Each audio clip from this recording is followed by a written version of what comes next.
Hello students. Last session के अंदर हमने बात की थी इलेक्ट्रिक फ्लक्स की, जिसमें हमने कहा कि नंबर ऑफ फील्ड लाइंस जो पर यूनिट एरिया ट्रांसफ़र होती है वो इलेक्ट्रिक फील्ड इंटेंसिटी होती है। तो हमने वहाँ पे फ्लक्स के रिलेशन की बात की, उससे रिलेटेड कुछ एग्जांपल्स की बात की, और हमने सॉलिड एंगल का रिलेशन भी देखा था जो आज हमें यहाँ पे यूज़ भी होगा। तो आज के सेक्शन में हम बात करेंगे गॉस लॉ की। तो देखिए, जैसे कूलम्ब्स लॉ इंपॉर्टेंट है इलेक्ट्रिक फील्ड फाइंडिंग के लिए, वैसे ही इसकी एप्लीकेशन गॉस लॉ की जो एप्लीकेशन है वो भी इलेक्ट्रिक फील्ड फाइंड करने में यूज़ होती है। तो गॉस लॉ जो है वो इसलिए इम्पोर्टेंट लॉ है, similar to Coulomb's law. Gauss law में हम यहाँ पे बात करते हैं तो हम यहाँ पे देखते हैं कि हम यहाँ पे हमें रिलेशन मिलता है फ्लक्स के बीच में, चार्ज के बीच में और इलेक्ट्रिक फील्ड के बीच में, है ना। देखिए, गॉस लॉ क्या डिफाइन होता है। अगर गॉस लॉ की बात करें तो गॉस लॉ जो है वो क्लोज सरफेस के लिए जिसके अंदर कोई चार्ज क्यू इंक्लोज्ड है, उसके लिए हम यहाँ पे बात करते हैं। तो हमें यहाँ पे रिलेशन मिलता है कि ये जो टोटल फ्लक्स होता है that is related to that is equal to product of charge with 1/ε0, है ना। The law is mathematical analysis of relation between electric flux from closed surface. तो याद रखिए, एक की पॉइंट जो हमें मिला वो क्या, क्लोज सरफेस, दूसरा इंक्लोज चार्ज। ठीक है, तो ये दो की पॉइंट है। क्या कि यहाँ पे हमारे पास एक जो क्या होना चाहिए, जो फ्लक्स का रिलेशन है वो हम देख रहे हैं, वो किसके लिए देख रहे हैं, क्लोज सरफेस के लिए, और दूसरा जो है वो इंक्लोज चार्ज के लिए, यानी उस क्लोज सरफेस के अंदर जो चार्ज है उसकी वजह से। तो ये लो क्या डिफाइन करता है, the total flux emerging out from close surface, है ना, close surface is equal to product of sum of enclose charge, है ना, enclose charge by surface with constant 1/ε0। Okay, तो देखिए, तो ये हमारे पास फाई का अगर रिलेशन है तो एक क्लोज सरफेस से फाई का रिलेशन हमने बताया था, ये था क्लोज इंटीग्रल। यानी कि कोई क्लोज सरफेस है जिसके लिए हम उसे बोल रहे हैं एम, उस क्लोज सरफेस से टोटल फ्लक्स होगा, तो फ्लक्स और इलेक्ट्रिक फील्ड का जो रिलेशन हमने देखा था वहां से हमने बात की थी दैट इज ई वेक्टर और डी एस वेक्टर, और क्लोज सरफेस के लिए हमने ये बताया था क्लोज इंटीग्रल होता है ना। और ये जो स्टेटमेंट हम देख रहे हैं ये हम देख रहे हैं गॉस लॉ से, तो ये हम आपस में क्या है, रिलेटेड है। ठीक है, तो टोटल फ्लक्स जो इंक्लूड होता है that is Q sum total charge Q upon epsilon not होता है। ओके, अब यहाँ पे इसमें जो पॉइंट है वो क्या है, अभी हमने कहा एक तो क्लोज सरफेस के लिए और दूसरा इंक्लोज चार्ज के लिए, है ना। तो जैसे मैं अज्यूम करता हूँ कोई इमेजिनरी सरफेस, ये हमारे पास इमेजिनरी सरफेस है जिसको हम बोलते हैं गाउसियन सरफेस, है ना। गाउसियन सरफेस क्या होती है, कैसे हम इसे देखते हैं और कैसे इसे चूज करते हैं, वो सब अभी हम आगे डिस्कस करेंगे। अभी हम बात करते हैं गाउसियन सरफेस एक इमेजिनरी सरफेस है जो हम अज्यूम करते हैं, जिसको हमने कहा एम। तो इस गाउसियन सरफेस के अंदर जो है वो 3 चार्ज है और रिमेनिंग चार्ज जो है सरफेस के बाहर है। तो एक तो ये क्लोज सरफेस हमने देख ली, और इसके अंदर चार्ज जो है वो Q1 माइनस Q3 और Q5 है ना। तो इसके साइन के साथ ही रखना है। तो यहाँ पे चार्ज इंक्लोज जो होगा वो कितना होगा, वो होगा Q1 Q5 minus Q3 upon epsilon note, that is, है ना। एक और चीज यहाँ पे ध्यान रखिएगा, ये वैक्यूम में है ना, तो वैक्यूम के अंदर ये जो चार्ज रखे हुए हैं अपॉन एप्सिलॉन नोट, ये रिलेशन हमें मिलेगा, है ना। यहाँ पे एक और चीज याद रखनी, यहाँ पे इलेक्ट्रिक फील्ड जो है that is due to all charge. देखिए, चार्ज है तो इलेक्ट्रिक फील्ड होगा, तो यहाँ पर जो चार्ज है, जो इलेक्ट्रिक फील्ड है, इलेक्ट्रिक फील्ड तो 1 to 7 जितने भी चार्जेस है सभी की वजह से इलेक्ट्रिक फील्ड जो है that is due to all charges present inside और आउटसाइड, है ना। ऑल चार्ज चाहे वो इन हो या आउट हो, वो सभी चार्जेस की वजह से होता है इलेक्ट्रिक फील्ड। बट ये जो होता है दैट इज क्यू इन, जो आपके पास चार्ज सिर्फ अंदर है सरफेस के लिए, उन्हीं के लिए एप्लीकेबल होता है। ठीक है, क्यों क्या वो सारे अब अभी हम आगे डिस्कस करेंगे। कि पॉइंट हमें क्या समझ में आया, क्योंकि इससे रिलेटेड कई बार कंसेप्चुअल क्वेश्चन पूछे जाते हैं। तो ये पॉइंट हमें क्या मिला कि नेट इलेक्ट्रिक फील्ड सिस्टम जो है वो सभी चार्जेस की वजह से होता है। दूसरा क्या है कि जो गॉस लॉ होता है, इलेक्ट्रिक फील्ड स्ट्रेंथ बताता है सिमेट्रिकल डिस्ट्रीब्यूशन चार्जेस के लिए, है ना। तो अगर सिमेट्रिक चार्ज डिस्ट्रीब्यूशन दिया हुआ है तो वहाँ पे हम गॉस लॉ यूज करके इलेक्ट्रिक फील्ड निकाल सकते हैं। ठीक है, तो अगर हम किसी पॉइंट ऑब्जेक्ट की बात करें तो उस पॉइंट ऑब्जेक्ट की वजह से इलेक्ट्रिक फ्लक्स जो होगा वो कितना होगा। तो अब समझते हैं यहाँ पे, जब हमें इलेक्ट्रिक फ्लक्स निकालना है पॉइंट चार्ज से, तो हम वहाँ पे गॉस लॉ कैसे अप्लाई करें? तो हमने कहा गॉस लॉ जो होता है that is applicable for close surface. तो पॉइंट चार्ज के लिए अगर हमें गॉस लॉ लगाना है तो सबसे पहले क्लोज सरफेस चाहिए। तो हम करते क्या है, यहाँ पे क्लोज सरफेस अज्यूम करते हैं। यहाँ से जो आपको ये बाहर है ना, ये सरफेस जो दिख रही है ना, ये क्लोज सरफेस, ये इमेजिनरी क्लोज सरफेस है जिसको हम बोलते हैं Gaussian surface. Gaussian surface, Gaussian surface जो है वो ये याद रखिएगा कि गाउसियन सरफेस इस तरीके से लिए जाते हैं कि गाउसियन सरफेस के हर एक पॉइंट पे इलेक्ट्रिक फील्ड जो होता है वो यूनिफॉर्म होना चाहिए। देखिए पॉइंट चार से आर डिस्टेंस पे आप जितने भी पॉइंट देखेंगे सभी पॉइंट पे इलेक्ट्रिक फील्ड इंटेंसिटी सेम होगी।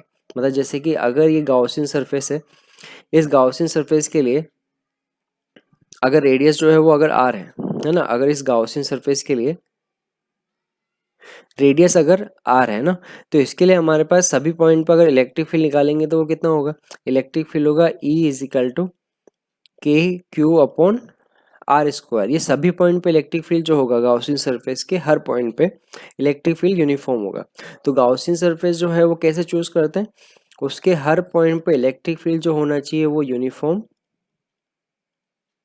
होना चाहिए, यानी हर पॉइंट पे इलेक्ट्रिक फील्ड इंटेंसिटी सेम होगी, वो गाउसियन सरफेस होती है। ठीक है, तो पहला हमें समझ में आया गाउसियन सरफेस जो है वो सिमेट्रिक होना चाहिए और वो क्या होना चाहिए, उसके हर पॉइंट पे इलेक्ट्रिक फील्ड यूनिफॉर्म होना चाहिए। जैसे कि कोई क्यूब हो सकता है शेप, या कोई स्फेरिकल हो सकता है, सिलेंडर हो सकता है, तो इस तरीके का यूनिफॉर्म शेप होना चाहिए और जो इलेक्ट्रिक फील्ड है उसके हर एक पॉइंट पे यूनिफॉर्म होना चाहिए। ओके, उसके हर एक सरफेस पे। ठीक है, अब हम क्या करते हैं इसमें सेकेंड स्टेप, गाउसियन सरफेस के लिए पहली स्टेप हमने देखी कि मतलब गाउस लॉ के लिए हमने पहली स्टेप देखी कि हमें गाउसियन सरफेस अज्यूम करनी पड़ती है। दूसरी स्टेप क्या है कि हमें एक एलिमेंट लेना पड़ता है। जैसे कि यहाँ पे हमने एक एलिमेंट लिया, ये एलिमेंट जो है वो ds है। अब इस एलिमेंट के लिए जो ds होगा वो इसके परपेंडिकुलर होगा, ये होगा ds वेक्टर। ठीक है, और ये है हमारे पास इलेक्ट्रिक फील्ड। ठीक है, तो अगर अज्यूम करते हैं कि यहाँ से ds और e वेक्टर जो है दोनों पैरेलल है, कि उस कंडीशन में थीटा जीरो होगा और कॉस जीरो जो होता है दैट इज 1 होता है ना।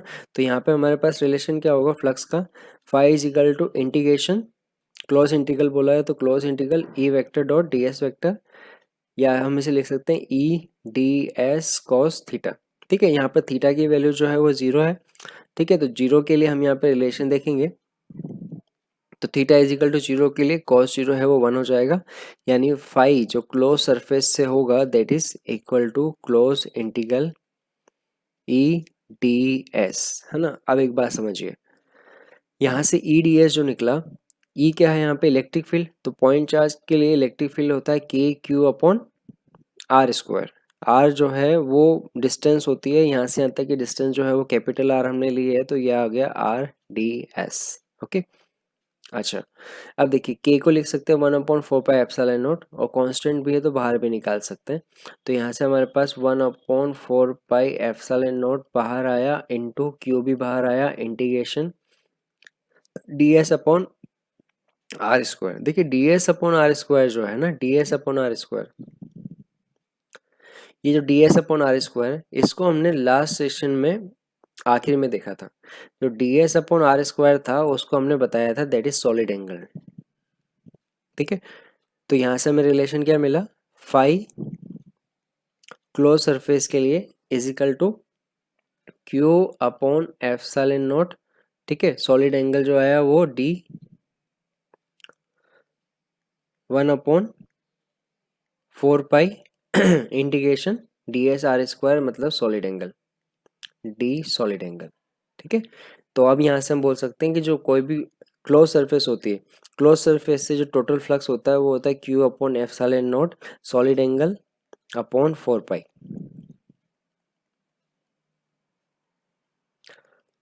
अब अगर हमें याद हो तो हमने वहाँ देखा था कि ओपन सरफेस और क्लोज सरफेस के लिए सॉलिड एंगल क्या था, है ना। हमने वहाँ पे बात की थी, तो हमने कहा था कि जब हमारे पास सरफेस जो होती है वो ओपन होती है ना, ओपन सरफेस होती है, यानी पॉइंट अगर क्लोज सरफेस से बाहर है तो सॉलिड एंगल जीरो होता है, तो उससे हमारे पास फाई जो होगा वो कितना होगा, जीरो होगा।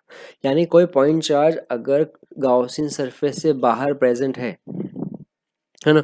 तो अगर पॉइंट अगर बाहर है तो उस कंडीशन में जो फ्लक्स उस क्लोज सरफेस से होगा वो जीरो होगा। दूसरा, अगर सरफेस इनक्लोज कंडीशन पे यानी क्लोज सरफेस दिया हुआ है तो क्लोज सरफेस के लिए जो सॉलिड एंगल होता है वो 4 पाई होता है, यानी फाई जो हो जाएगा वो हमारे पास होगा क्यू अपॉन एप्सिलॉन नॉट।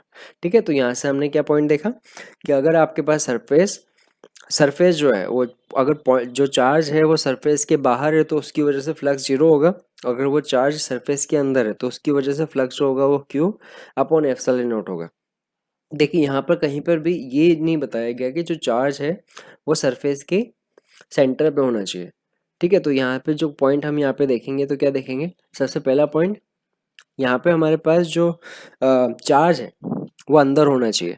ये क्लोज सरफेस है, चार्ज चाहे इसके अंदर कहीं पर भी हो, है ना, सरफेस के पास या मिडिल में कहीं पे भी। ठीक है, उसकी वजह से जो फ्लक्स इंक्लूड होगा वो क्यू अपॉन एप्सिलॉन होगा, यानी कि जो चार्ज है वो उस क्लोज सरफेस के अंदर पोजीशन पे डिपेंड नहीं करता, वो चार्ज चाहे सेंटर पे है या कहीं और सरफेस के अंदर अगर है तो उसकी वजह से फ्लक्स होगा Q upon epsilon not. Okay, दूसरा पॉइंट यहाँ पे अगर हम देखें तो दूसरा पॉइंट क्या है, दूसरा पॉइंट ये है कि जो गाउसियन सरफेस है तो गाउसियन सरफेस की शेप पर डिपेंड नहीं करता कि फ्लक्स कितना होगा। जैसे कि अगर ये शेप में लूँ क्यूब, ठीक है, और सेंटर पे अगर सेंटर या कहीं पर भी कोई चार्ज क्यू है तो यहाँ पे फ्लक्स जो होगा वो होगा क्यू अपॉन एप्सिलॉन नॉट। ठीक है, अगर मैं यहाँ पे कोई सिलेंडर का सरफेस लेता हूँ और सिलेंडर का सरफेस में कोई चार्ज रखा है क्यू, तो उस कंडीशन में भी फ्लक्स जो आएगा वो epsilon Q upon epsilon R आएगा। यानी कि गाउसियन सरफेस जो है ना, जो टोटल फ्लक्स है वो गाउसियन सरफेस की शेप पर डिपेंड नहीं करता। ठीक है, अगर मैं शेप बढ़ा भी दूं अगर मैं यहाँ पे जो क्यूब है क्यूब का साइज बढ़ा दूं या फिर यहाँ पे जो सिलेंडर है उसका साइज बढ़ा दूं तब भी फ्लक्स चेंज नहीं होगा। ठीक है, तो यहाँ पे हमारे पास दूसरा पॉइंट क्या मिला कि यहाँ पे जो फ्लक्स है वो गाउसियन सरफेस के शेप एंड साइज पे डिपेंड नहीं करता। पहला पॉइंट क्या है कि पोजीशन ऑफ चार्ज पे डिपेंड नहीं करता कि जो पॉइंट चार्ज है वो उसके अंदर कहाँ पर है, बाहर होगा तो जीरो होगा, अंदर कहीं पर भी होगा तो क्यू अपॉन एप्सिलॉन नॉट होगा। ठीक है, ये तीसरा पॉइंट। ठीक है, अच्छा अब थर्ड पॉइंट की बात करते हैं। तो कोई भी फील्ड जो यहाँ पे E proportional to R square को फॉलो करता है ना, या F proportional to 1/r square को फॉलो करता है यानी इनवर्स स्क्वायर लॉ को फॉलो करता है, उसके लिए गॉस लॉ जो है वो वैलिड होता है। जैसे कि हम बात करते हैं ग्रेविटेशन फील्ड के लिए, एफ जी जो होता है वो होता है g m1 m2 upon R square, और अगर फील्ड की बात करें ग्रेविटेशन फील्ड के लिए बात करें तो वो हमारे पास होता है g m upon R square. तो वहाँ से भी देखें तो वहाँ पे भी गॉस लॉ अप्लाई होता है। तो अगर ग्रेविटी के लिए हम बात करें कि ग्रेविटी फील्ड के लिए फ्लक्स कितना होगा तो उसका इंटीग्रेशन वहाँ से आ जाएगा, इंटीग्रेशन जी एम है ना, close surface G M upon R square into D, है ना, डी एस। तो जी एम जो है वो बाहर आ जाएगा, integration close T S upon R square, और क्लोज सरफेस के लिए जो हमारे पास सॉलिड एंगल होता है वो होता है 4 पाई। तो वहाँ पे रिलेशन यहाँ पे आ जाएगा, वो हो जाएगा जी एम, ठीक है, 4 pi, that is Gauss law for gravity field. ठीक है, तो यहाँ पे हमें थर्ड पॉइंट मिला कि कोई भी फील्ड हो अगर वो इनवर्स स्क्वायर लॉ को फॉलो करेगा तो गॉस लॉ उसके लिए एप्लीकेबल होता है। तो इस टाइप का क्वेश्चन भी पूछा हुआ है। ठीक है, जिसमें हमें पूछा था कि क्या गॉस लॉ जो है वो ग्रेविटी फील्ड के लिए एप्लीकेबल है, तो उसमें आंसर होगा हाँ, वो ग्रेविटी फील्ड के लिए भी एप्लीकेबल होगा। रीज़न ये कि इनवर्स स्क्वायर लॉ फॉलो होता है, अगर इनवर्स स्क्वायर लॉ नहीं होगा तो गॉस लॉ फॉलो नहीं होगा। ठीक है, तो हमने ये 3 पॉइंट देखे। तो अब हम आगे यहाँ पे बात करते हैं कुछ इलिस्ट्रेशन के लिए। देखिए जैसे हमें बोला हुआ find electric flux coming out from a face of cube. देखिए coming out from one face of cube at edge of edge A, centre of which a point charge Q is placed. अब देखिए यहाँ पे एक point और बता देते हैं जो डाउट नॉर्मल होता भी है, उसको भी मैं क्लियर कर देता हूँ। हमने कहा कि यहाँ पे चार्ज क्यू जो है वो इस सरफेस के अंदर कहीं पर भी हो तो टोटल जो फ्लक्स आएगा फाई टोटल,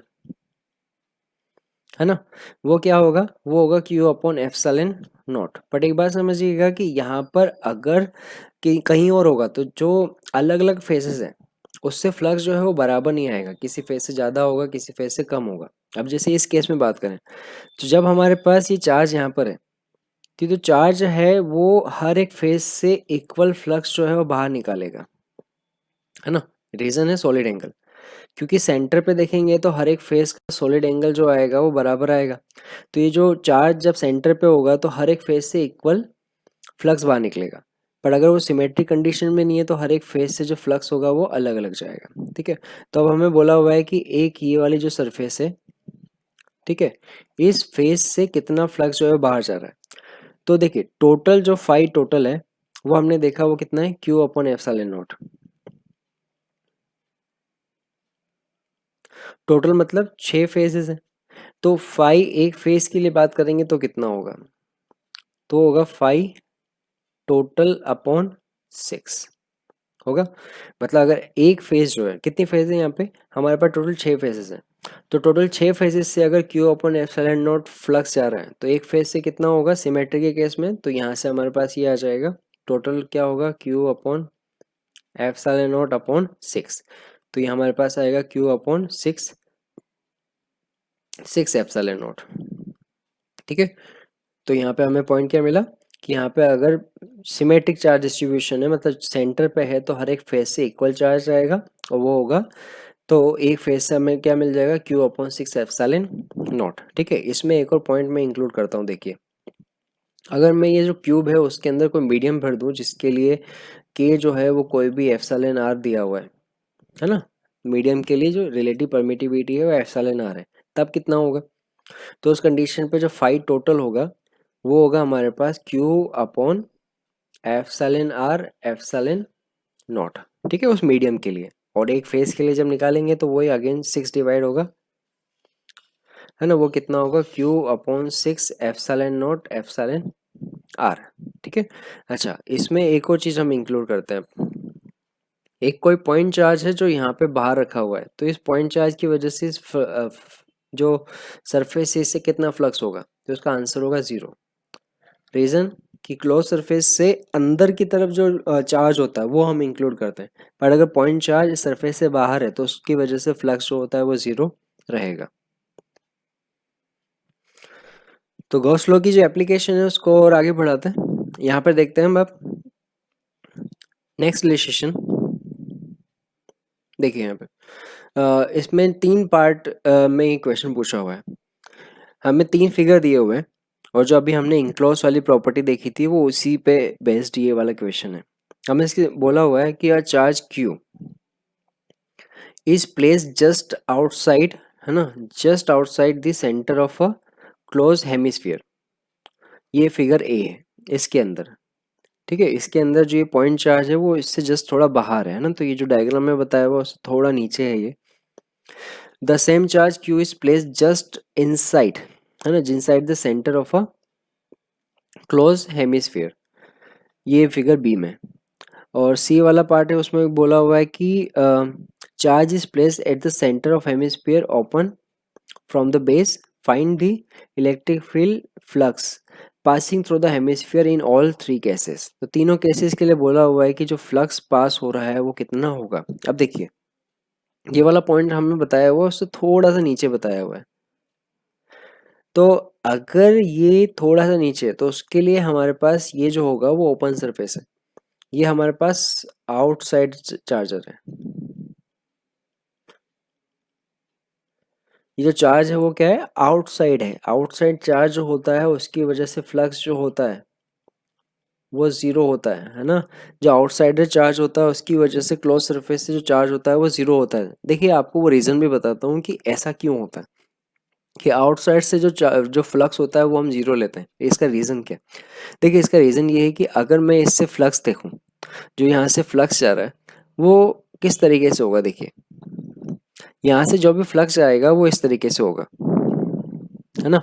क्लोज सरफेस से बाहर अगर कोई भी चार्ज है उसकी वजह से अगर मैं यहाँ पे फ्लक्स देखूंगा वो इस तरीके से होगा, है ना। अभी जो लास्ट एग्जांपल देखा था उसमें भी था ना, तो उसमें भी सेम चीज़ थी, अगर ये आउटसाइड चार्ज था उससे मैं फ्लक्स देखता तो कुछ इस तरीके से होता,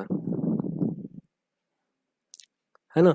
अब इसमें देखिए जितना फ्लक्स यहाँ पे इन हो रहा है उतना फ्लक्स आउट भी हो रहा है, है ना। वैसे यहाँ पर भी देखिए, जितना यहाँ से फ्लक्स अंदर जा रहा है उतना फ्लक्स यहाँ से क्लोज सरफेस से बाहर भी जा रहा है, ये हमेशा होगा।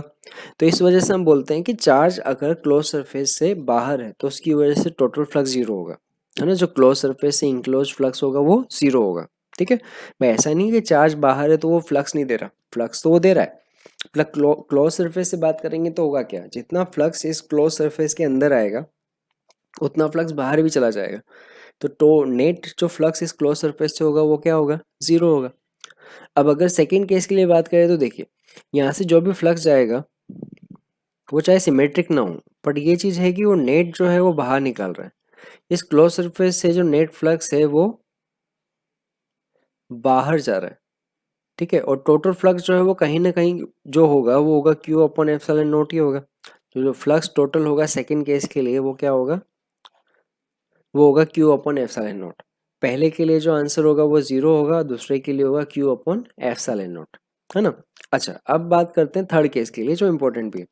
देखिए, अभी जो बात की सेकेंड केस में जो टोटल फ्लक्स जो है वो क्लोज सरफेस से कहीं ना कहीं पास हो रहा है। अब ये बोला है कि चार्ज को सेंटर पे रखा हुआ है तब, तो सेंटर से अगर मैं फ्लक्स डिस्ट्रीब्यूशन देखूं तो वो देखो कुछ इस तरह का होगा। इससे फ्लक्स जो है वो इधर जा रहा है, ये इधर जा रहा है, ये इधर जा रहा है, ये इधर जा रहा है। अब ये तो क्लोज सरफेस की बात है, बट ऐसा तो है नहीं कि जो फ्लक्स है वो सिर्फ यहाँ पर ऊपर ही जा रहा है, नीचे भी तो जा रहा होगा। तो हम क्या करेंगे, इससे फ्लक्स निकालने के लिए एक क्लोज सरफेस को हम ड्रॉ करेंगे। तो हमने क्या किया, इस गॉसियन सरफेस को कंप्लीट कर लिया। हमने इमेजिनरी माना क्लोज सरफेस को, और वो हमने माना ये वाला। अब ये चीज़ देखिए कि ये कंप्लीट कंप्लीट स्फीयर हो गया, और एक कंप्लीट स्फीयर के सेंटर पे ये चार्ज रखा हुआ है। तो अब ये चीज़ देखिए कि अब टोटल जो फ्लक्स जा रहा होगा वो किस तरीके से जा रहा होगा, वो इधर, इधर, इधर और इधर, इस तरीके से जा रहा है। तो अब देखिए कि टोटल जो फ्लक्स है ये गाउसियन सरफेस है ना, वो कितना जा रहा है, तो 5 टोटल जो होगा वो होगा Q upon epsilon not. But हमें पूछा हुआ है इस वाली सरफेस से कि ऊपर वाले जो सरफेस है S1 उससे कितना होगा, वो हाफ होगा। चार्ज जो है वो सेंटर पे रखा है तो सिमेट्रिक डिस्ट्रीब्यूशन है, यानी आधा फ्लक्स ऊपर जा रहा होगा और आधा फ्लक्स नीचे जा रहा होगा। तो जो थर्ड वाले के लिए ऊपर वाला जो पोर्शन है उससे फ्लक्स होगा वो इसका हाफ होगा, यानी 2 अपॉन एप्सिलॉन नॉट। तो हमें क्या करना होता है, जो चार्ज दिया हुआ है उसे क्लोज सरफेस में कन्वर्ट करना होता है, और जो सरफेस के लिए बोला हुआ है वहां से हमें फ्लक्स फाइंड करना होता है, ठीक है। तो फर्स्ट वाले के लिए आंसर जीरो आएगा, सेकेंड के लिए आएगा क्यू अपॉन एप्सिलॉन नॉट, और थर्ड वाला जो है सेंटर पे रखा हुआ है तो आधा फ्लक्स ऊपर जाएगा आधा नीचे जाएगा। तो टोटल फ्लक्स जो उस अपर हाफ से होगा वो होगा Q upon 2 epsilon not, okay.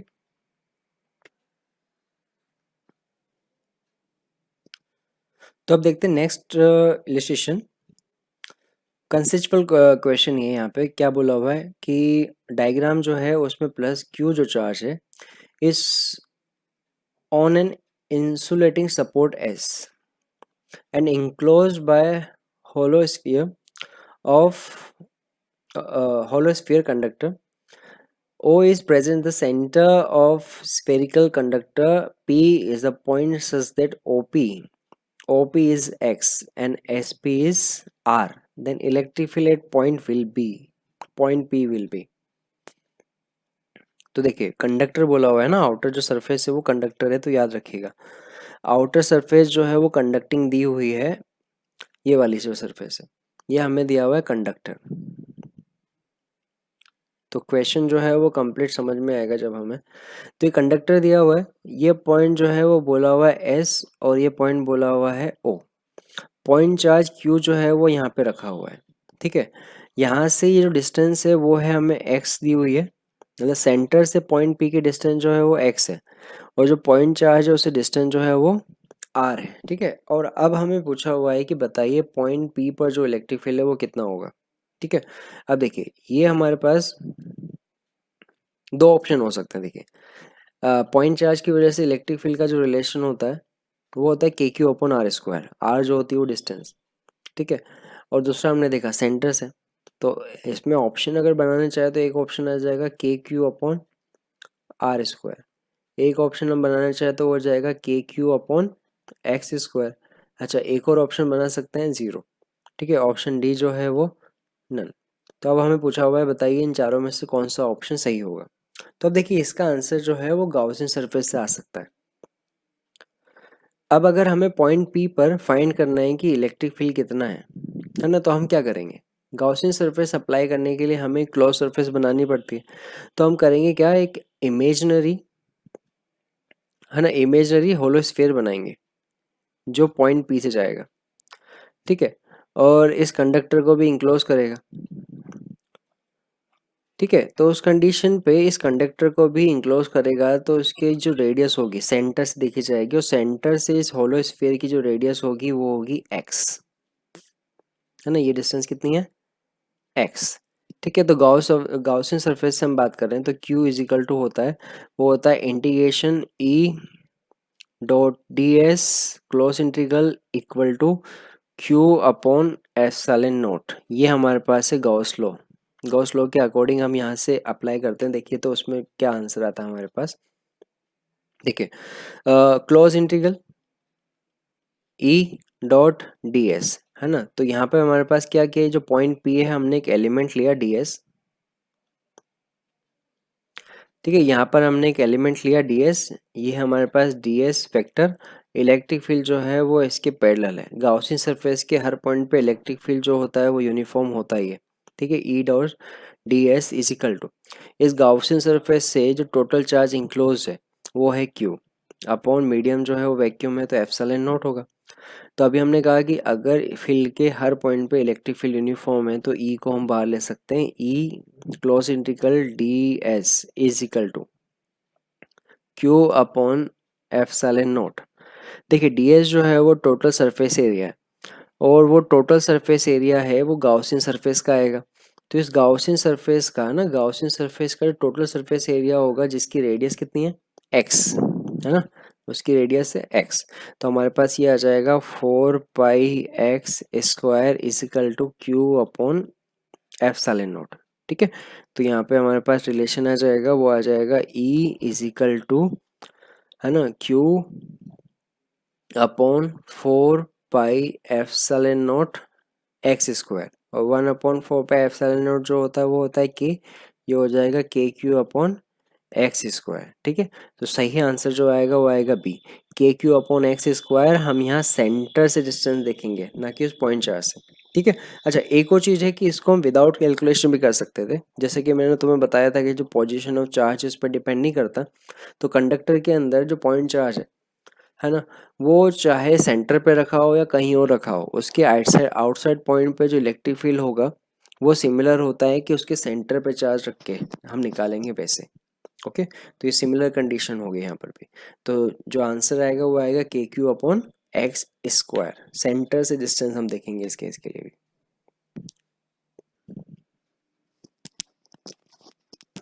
तो गॉस लॉ से रिलेटेड एक और इलस्ट्रेशन हम देखते हैं।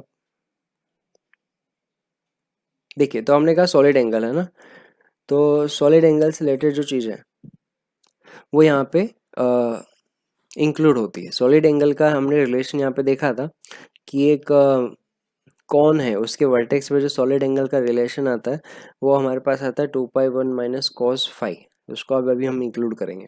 तो पहले क्वेश्चन देख लेते हैं। हमें बोला हुआ electric flux passing through disc of radius R due to point place a distance D, है ना। तो डायग्राम हमें कैसे दिया हुआ है, हमें बोला है कि ये जो वर्टेक्स का ये जो पॉइंट है ये डिस्क है।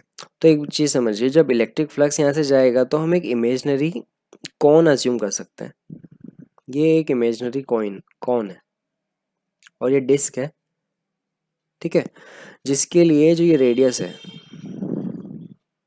ये रेडियस दी हुई है आर, और उसकी यहाँ से सेंटर से जो डिस्टेंस है ये डिस्टेंस है,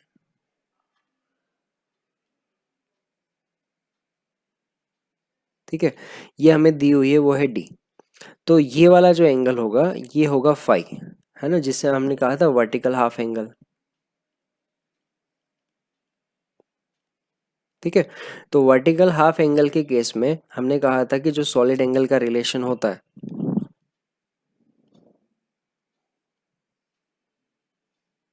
ठीक है, ये हमारे पास था फाई, उस केस में हमने कहा था सॉलिड एंगल जो यहाँ पे आएगा वो आएगा 2π1 माइनस कॉस फाई। ठीक है, ये था हमारे पास सॉलिड एंगल का रिलेशन, उसको हम यहाँ पे यूज कर सकते हैं। जो टोटल फ्लक्स इस सरफेस से जा रहा है ना, उस फ्लक्स का हमने रिलेशन पढ़ा था, वो हमारे पास आया था फाई, है ना, क्यू अपॉन 4π और उसका टोटल सॉलिड एंगल। ठीक है, एप्सिलॉन नॉट सॉलिड एंगल।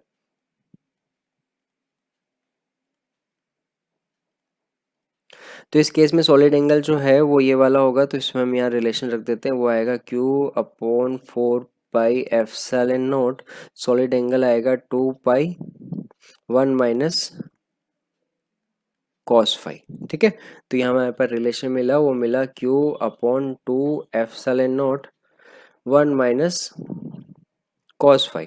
अब कॉस फाई जो है वो इस ट्राइंगल से सॉरी इस ट्राइंगल से निकाल लेते हैं।